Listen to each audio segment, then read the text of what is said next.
Welcome to the Fairlands. Welcome indeed, as yes, we now finally know what the folks at Critical Role and Darrington Press have been working on, and how their new game system of Illuminated Worlds works. Well, kind of. As we have just had the quick start guide for Candela Obscura drop, their new horror-themed investigative RPG system, alongside the release of the first episode over on Twitch, of their actual play series. Now, this is not Daggerheart, the high fantasy, possibly D&D replacement. No, this is their D6 system, a more narrative-focused game, supposedly a little bit more modular and flexible, so that groups can play in various genres. As a game, Candela Obscura follows a team of investigators in a world not unlike our own. Though set in the early 1900s, it too is reeling from a great war and is seeing the onset of these new technologies. But how this world differs is magic and supernatural phenomenon are real. And in the midst of all of this, the secret society known as Candela Obscura have been tasked to investigate and contain these otherworldly incursions. Now, the 25 pages in this quick start guide don't go into all the details such as character customization or anything like that, instead opting for pre-generated character sheets, but it definitely gives us a taste of what is to come with Candela Obscura's core rulebook, which is set to drop later this year. Alright, the mechanics of the game, which we will presume is going to be the basis for the entire Illuminated Worlds game system. Now, these do bear a striking resemblance to the Forged in the Dark game system, originally featured in Blades in the Dark by John Harper. It's a D6 system, where if a roll is called for by the GM, getting a 6 on the die is perfect. It's a success. You do exactly what you plan to do. And if you manage to get multiple 6s, even better. Something extra happens. If you roll a 4 to a 5, that's still a success, but at a cost. And a 1 to 3, well, try not to roll a 1 to 3, as that is indeed a failure. But what these successes, partial successes and failures look like is up to the GM as they narrate the outcome. And that's what Candela Obscura is at its heart, a narrative-focused game. Putting aside the combat-focused skills and abilities that something like Dungeons & Dragons has at its core, Candela focuses more on the investigative side of things. But you're not just rolling 1d6, you have various skills which determine how many 6-sided dice you're going to be rolling. If your GM calls for a particular roll, and you're proficient with that skill, or action as they're called in Candela Obscura, you roll 1 dice.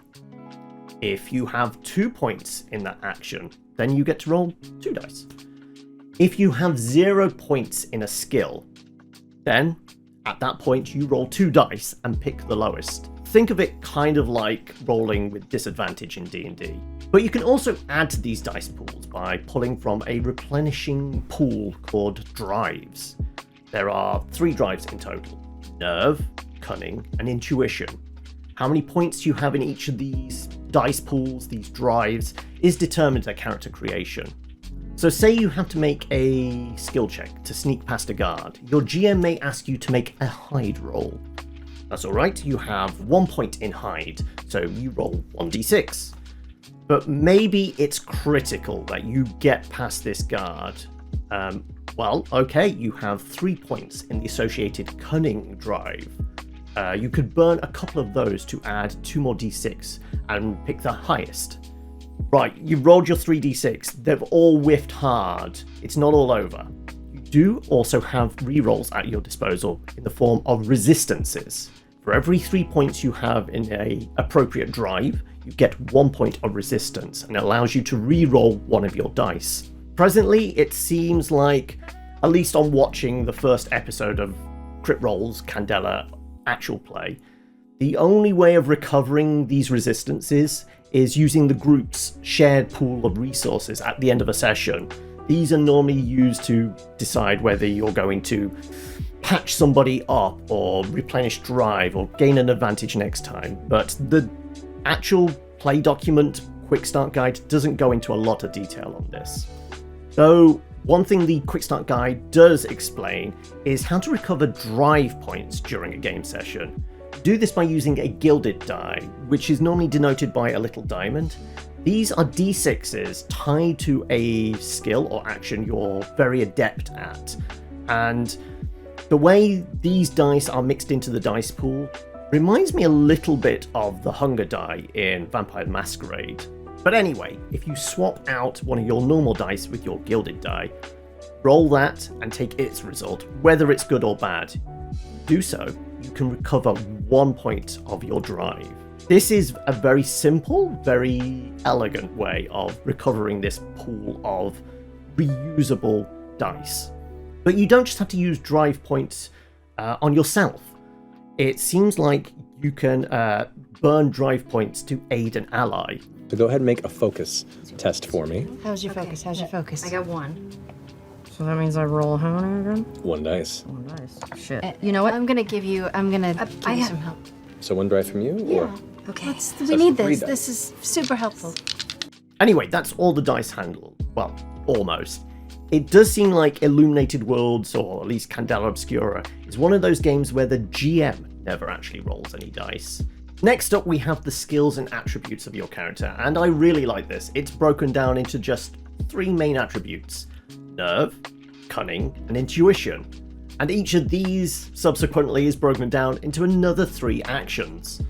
For nerve, you have move, which covers running, dodging, things like that. Strike, which is all your attacks. Control, which includes driving, shooting, anything with fine motor control. For cunning, this feels like more of your social skills. You have sway, which is how you talk to people. Read, which is interpreting body language, and things like that. Think kind of like insight in D&D. And hide, which is all of your typical kind of thief skills, sneaking around, surreptitiously lifting somebody's wallet. You get the idea. And finally, you have intuition, which is your mental and supernatural skills. Survey for tracking and searching, etc. Focus, which is all about analyzing and interpreting information. And sense, which is, well, that's the weird one. Sense seems to be about attuning to and channeling these metaphysical powers.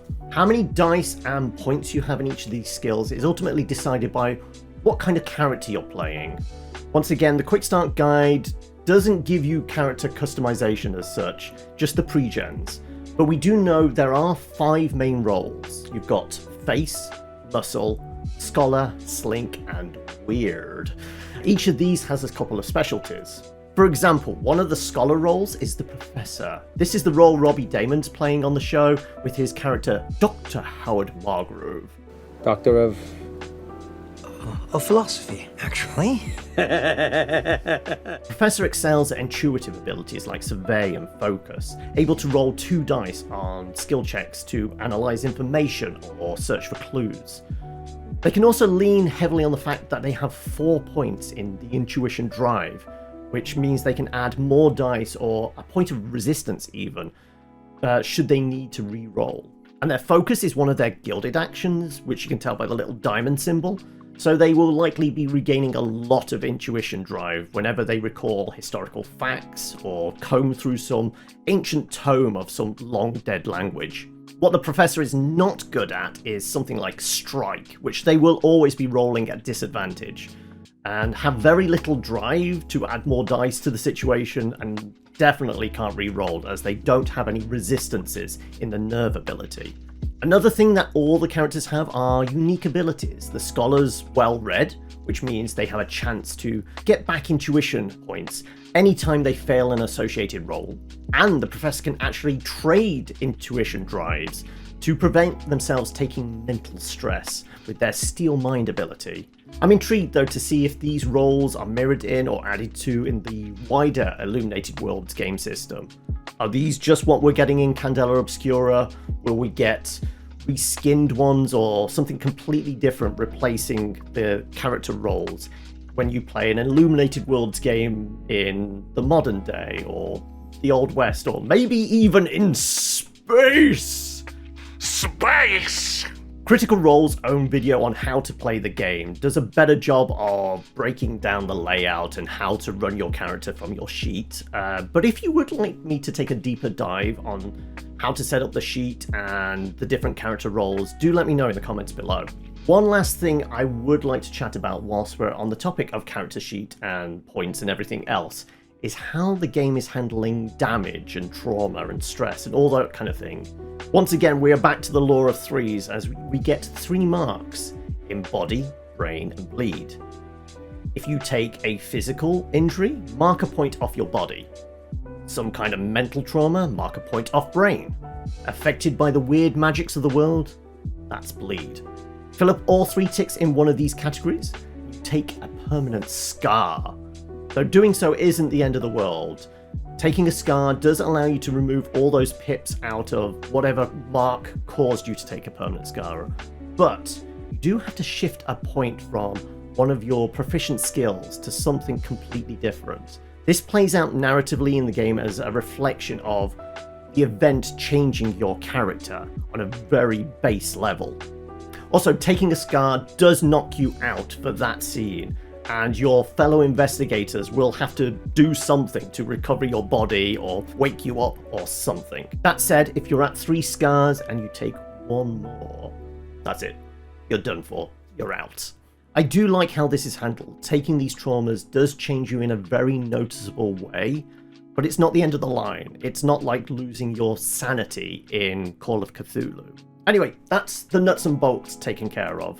What about the game's setting? Set in the equivalent of the early 1900s, there are, once again, obvious parallels with something like Call of Cthulhu, especially with the player characters being described as investigators and being pulled from all facets of society, from criminals to learned professors. But honestly, having watched the first Critical Role actual play session, it doesn't feel as dark as something like Call of Cthulhu. In actual fact, it feels more like a period piece X-Files or Fringe.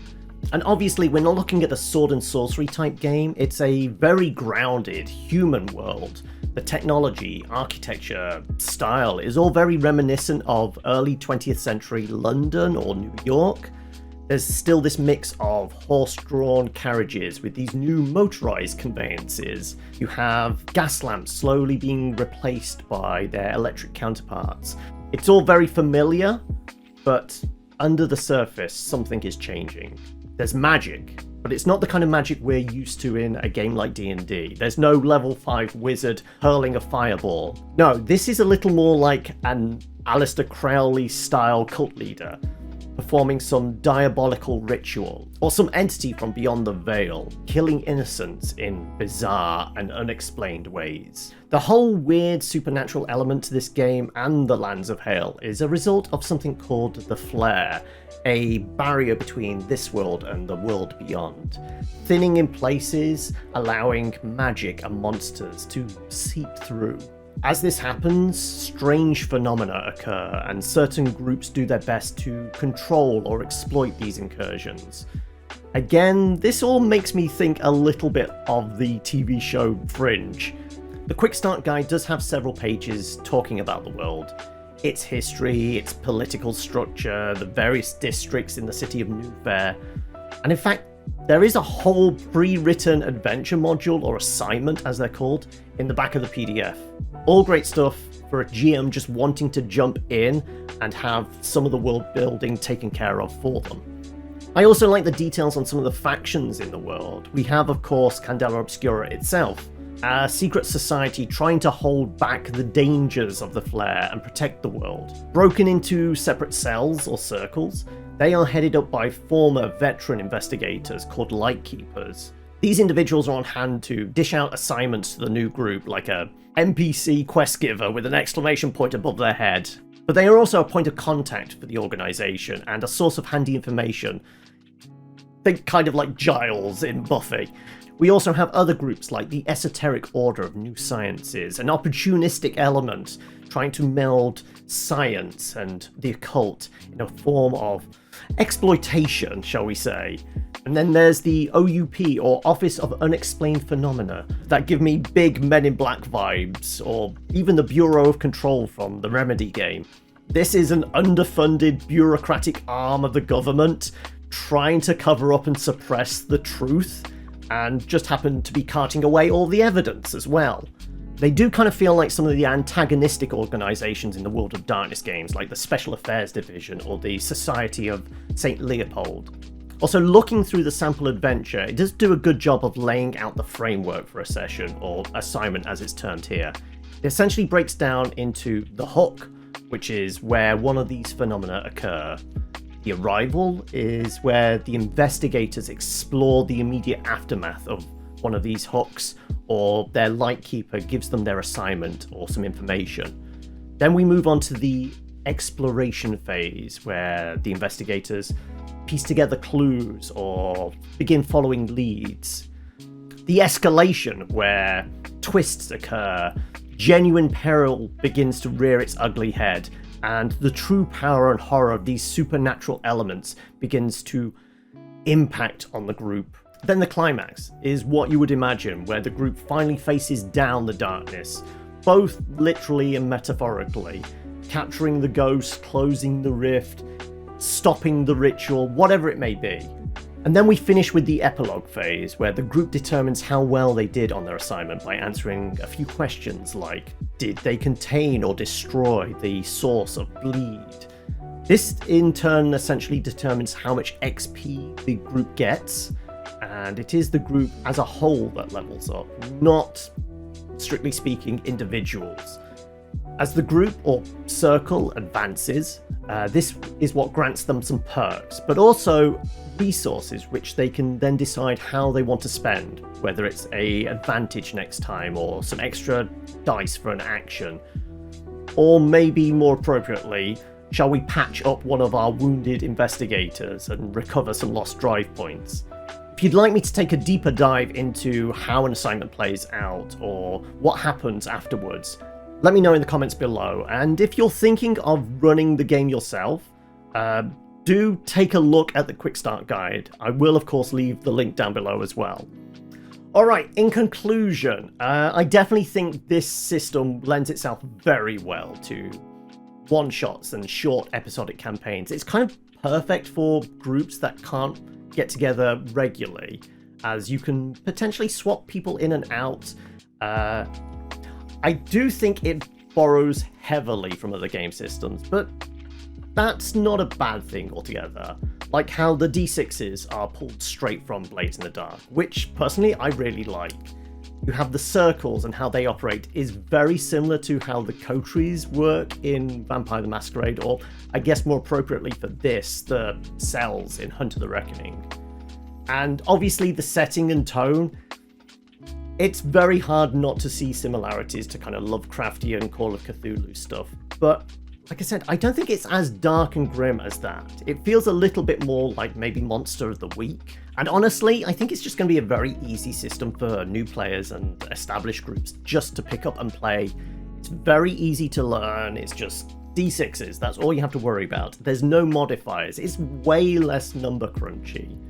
And honestly, I think it's going to be one of those that if groups need something to fill in the gap, this is going to be kind of perfect, because you can have those short one-shots or mini arcs, which we've all been in groups where you've had to take some time off or you've needed to kind of like shake things up, and this feels like a perfect thing to drop in there.